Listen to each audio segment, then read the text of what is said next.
Mpumalanga Premier Refilwe Mtshweni-Tsipane says the government has made an undeniable mark in changing the lives of people for the better in the 30 years of freedom. Delivering the State of the Province address earlier this month at the Legislature in Mbombela, Mtshweni-Tsipane looked back at the gains that her provincial government has made since the dawn of democracy. She says Mpumalanga's economy has grown in leaps and bounds to more than 530 billion rand. That's 12 times what it was, becoming the fourth largest economy in the country. Mtshweni-Tsipane also reflected on education, saying there has been growth in access to education in the province. She says 75,000 students are transported to school daily through the Scholar Transport Program. And we've got the Premier with us this morning. Of course, the Premier Refilwe Mtshweni-Tsipane is joining us to reflect on her State of the Province address. Premier, wonderful to have you. Thank you very, very much for being here with us on Morning Live.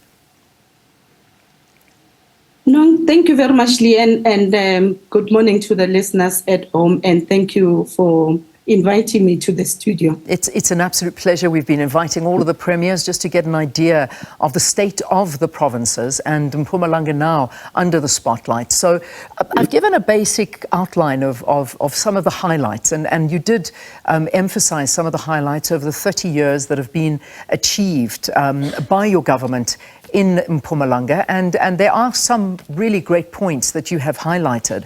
But I want to get down into a little bit more of the detail, and particularly with regard to some of the residents and residents of several communities. And one just to bring up and highlight, Mpumalanga, they took to the streets to protest against some water shortages in recent months. And water's been a very big problem in the province. The erratic water supply is a major challenge. Let's perhaps begin with this challenge, and how is the province going to address this in terms of water? No, certainly, Leanne. Just to give a background on the issue that you have just highlighted, particularly the Mpumalanga matter. Indeed, we do have a challenge in Mpumalanga insofar as water is concerned. Now, the challenge of Mpumalanga stems from the historical geographical location of the town in a densely mining area, which has recently been compounded by gradual degeneration of old infrastructure supply, serving the communities there.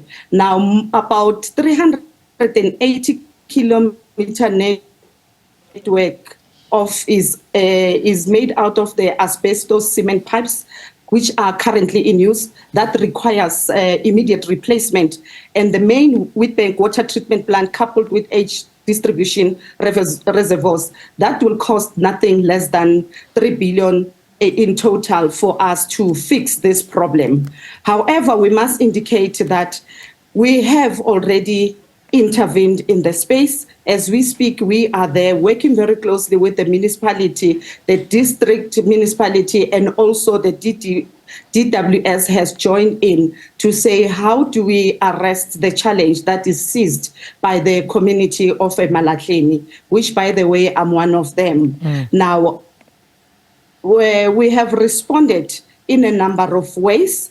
What we have done, we had to deal urgently with the issue of refurbishment of the lime dosing system, which has already been completed. And also we are working on the filtration equipment that is still underway. We had to fix the leakages on the command reservoir and continuing with the cleansing of other distribution reservoirs further down the networks. There has been we've been fixing constantly the pipe breakages that are there in the municipality. We have deployed a team of engineers, the technicians, the water and environmental scientists to assist in addressing these challenges that we are seized in Mpumalanga. However, what we have also discovered that there was a contamination of manganese in the waters, which we are monitoring very closely on daily basis as a result of the seepages that were encountered. We are taking readings on daily basis so that we meet, it does not exceed the minimum set standards. So from where we are seated so far, the levels, even though they are not constant, they don't stabilize at a certain point, but then they have not as yet reached the level which is not acceptable in terms of the norms and standards as set out. Yeah. So by and large, basically, that is the challenge that is there in eMalahleni. But over and above that, we must say that the community of eMalahleni has grown quite exponentially to a point where we've got a daily shortage of about 50 megaliters of water supply on daily basis. As a result, we are in engagement with the DWS yet again to say that how do we increase the water licensing of eMalahleni tapping from Witbank Dam so that we can augment the current supply of water throughout the entire township of eMalahleni. Yeah. eMalahleni going from 4 different directions, which makes it difficult in terms of network infrastructure planning. So you have to diversify the network infrastructure planning so that you reach out to all the community in eMalahleni. So that is the problem. That's eMalahleni, and we appreciate your lengthy answer to that to try and ease the residents' fears there. But let's look at Mbombela. I mean, it's even a worse situation. I mean, the South African Human Rights Commission, as you know, came out with a scathing report against the municipalities in Mpumalanga. And I mean, they basically are saying that they're the most damning findings that following this inquiry into some of them.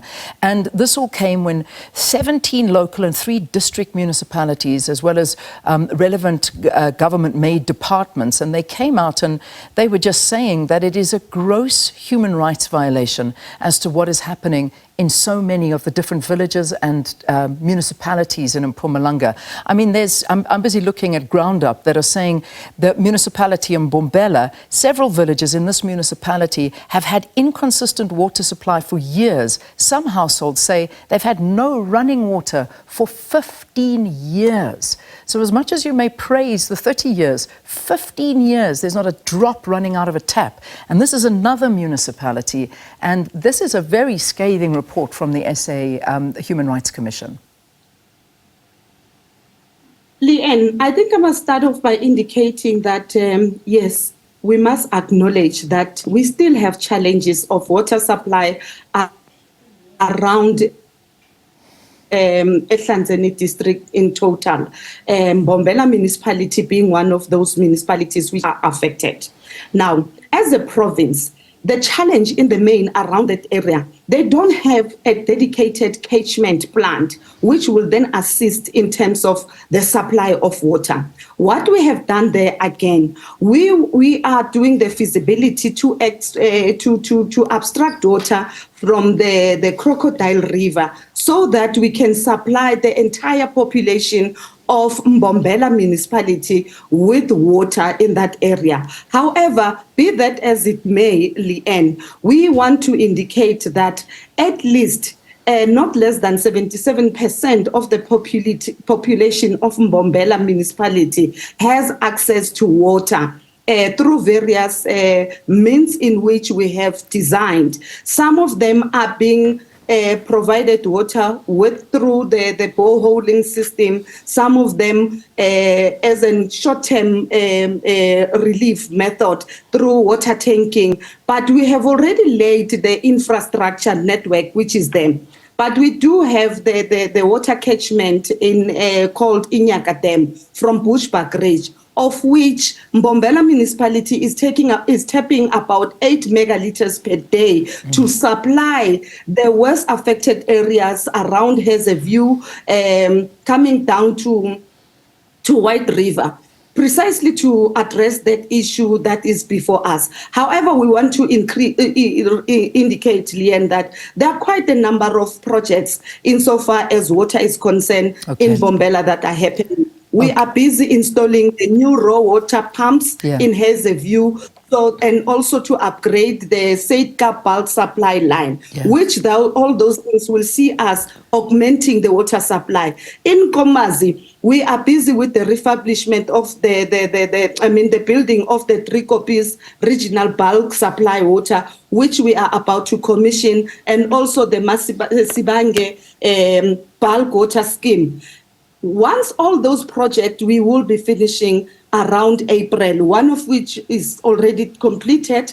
It will then increase the water supply across the municipalities of Ehlangzeni municipality, particularly in around Nkomazi municipality. In Bushbuckridge, there is, as I've indicated, in Nyakatem, but we still encounter challenges simply because of some of those challenges are attributed to the drilling of the network infrastructure, which makes it almost difficult for water to be pumped through until it reaches all the villages within our communities. We are now changing the pipes from these plastic ones to steel pipes, so that the main supply pipe becomes the steel pipes, which will not necessarily be tapped through by our communities. It should be reaching as many people as far possible. Yeah, it should be, but it appears that it's not. But Minister, I don't want to just dwell on water, because there are so many other issues, and Mpumalanga's infrastructure in general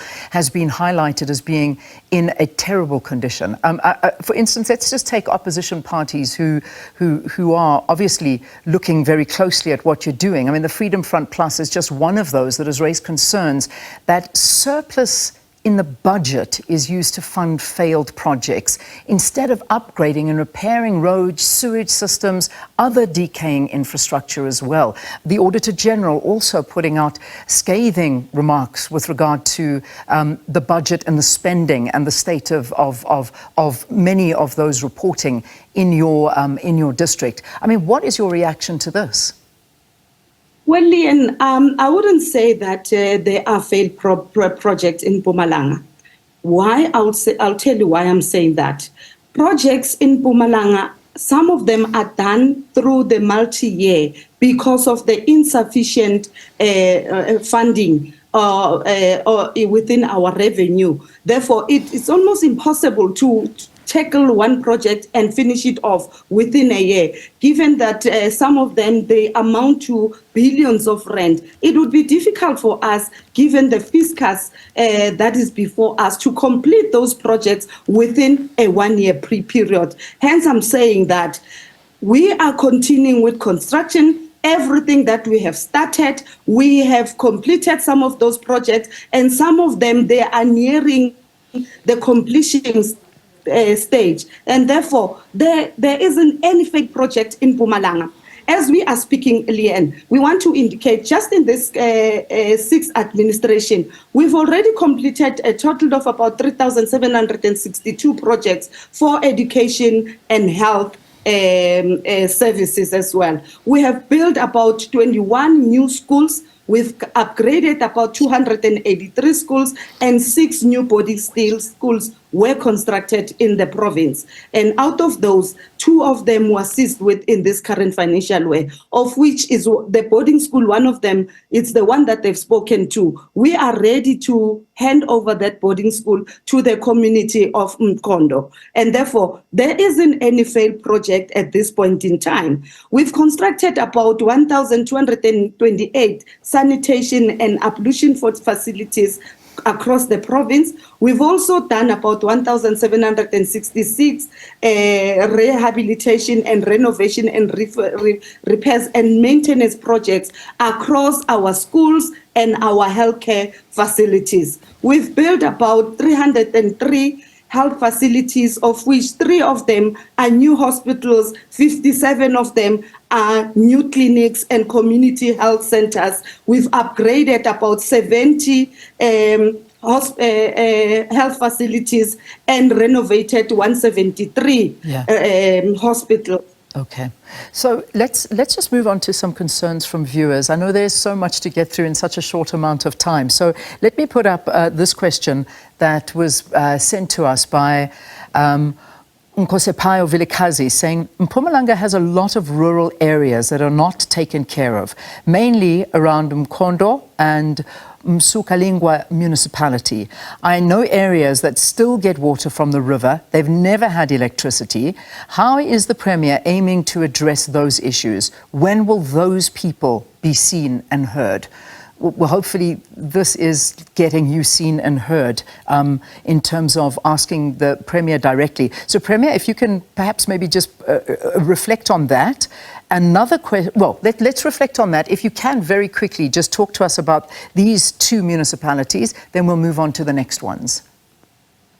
Leanne, I want to say that insofar as the water challenges, particularly in Kondo municipality, the main areas that are affected are in the the farming areas, of which we are intervening by putting up boreholes so that we assist those farming community to have access to water, which is a bit challenging at times because it's the land that belongs to someone which is protected. But through engagement and negotiation, we are able to reach out to those communities insofar as water provision is concerned. Coming to electricity, Leanne, we want to indicate that more than 90% of the community of Mpumalanga does have access to electricity. We don't have a crisis in terms of the provision of electricity. In Msukalingwa municipality, same applies to Msukalingwa municipality.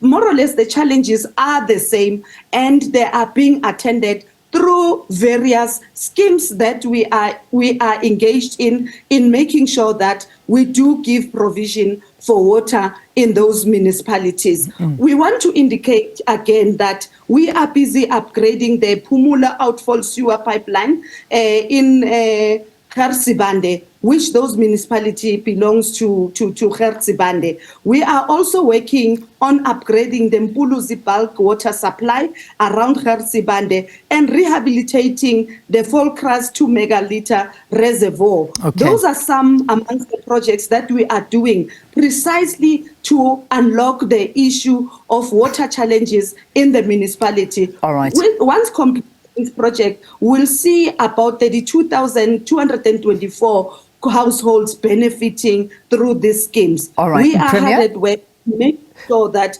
although the areas that are challenged are being assisted in terms of water provision. All right, Premier, let me get other questions in. There's lots to get through, so if you can keep your answers a bit shorter here. Another one coming from the South Africans saying, what are they doing to revive small industrial parks that were closed in Mbombela? And why don't they bring manufacturing companies in Mbombela to then building malls? Premier, would you like to take those questions? Certainly, Leanne. The small industrial parks in Mbombela, they are not only in Mbombela, we also have some around Ehlanzeni region as well.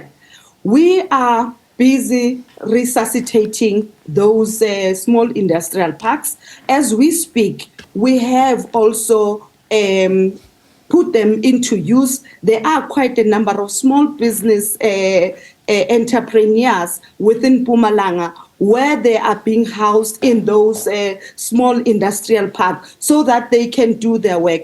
Amongst those industrial parks, we are also talking about the Nkangala Industrial Park, which belongs to Mpumalanga. As we are speaking, Leanne, we do have occupation in those small industrial parks, including Nkangala, which is not fully occupied because in some areas we are busy with renovation, because that will give our small business entrepreneurs an opportunity to leverage and also market their business such that they become economically viable. To us, those industrial parks are very important and they become an integral component of our economic development. Premier, as I wrap up, we've got to address, I mean, we haven't spoken to the unemployment rate, but job creation, and I think you touched on it briefly, but the level of crime in Mpumalanga is one that I really feel we need to talk on, because it has been a cause for concern, especially the issue of human trafficking.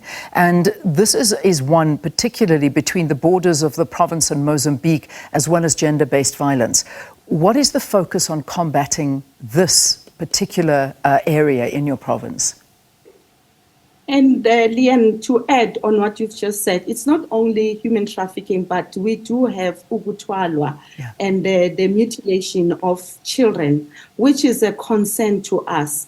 Teams have been established through the SAP to precisely concentrate and break through those uncalled for behaviors within our society. The perpetrators, as and when they are being arrested, they are being brought to book so that we combat the challenge that we assist with. But over and above that, Leanne, we do have outreach programs where we also give awareness and we caution our community to be on alert at all times. They must not mingle and feel comfortable with strangers that they don't know, because they don't know what is their intention and what is it that ultimately that will happen to them. So there's quite a number of those stories, and we are working very hard with the provincial commissioner to make sure that our people are being made aware of those challenges. And of course, the social development department is also on the space in terms of through the social workers giving psychological counseling to the victims and those that are affected by such. But awareness campaign drive is the order of the day. It's better to prevent that than acting as an aftermath. And therefore, yes, crime in Mpumalanga is not something that we are free of. As a result, we have also indicated in the SOPA that we are going to employ about 1,200 young people through the wall-to-wall scheme across the 400 wards of Mpumalanga to assist with the combating crime. All right. Obviously, we'll have Premier, to come up with... I think we have to leave it there, but I'm glad that you brought that point up, because that was what I was hoping to hear from you, is the introduction of more boots on the ground and more assistance when it comes to this high crime rate. We're going to have to leave it there with the Premier, Mpumalanga Premier Refilwe Mtshweni-Tsipane, unpacking the State of the Province address, and that, of course, is Mpumalanga. And as you can hear, lots of issues, but the Premier giving us some solutions that they are working on at this point.